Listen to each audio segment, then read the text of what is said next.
Hi everyone, today we will talk about how to fix or how to solve Facebook session expired. To know how to fix or how to solve Facebook session expired, you should just go to settings like this. You will click. After that, in this page, you will go to apps, default apps, app settings. When you will see this list, you will go down to find the application of Facebook and you will enter. Then in this page, you will go to click force stop. When you will end this, you will enter to search. After that, you will click clear cache. Then you will go to click clear data.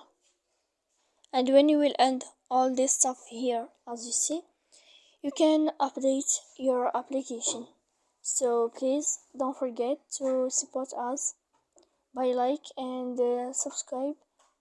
See you next time in another video. And thank you for your attention.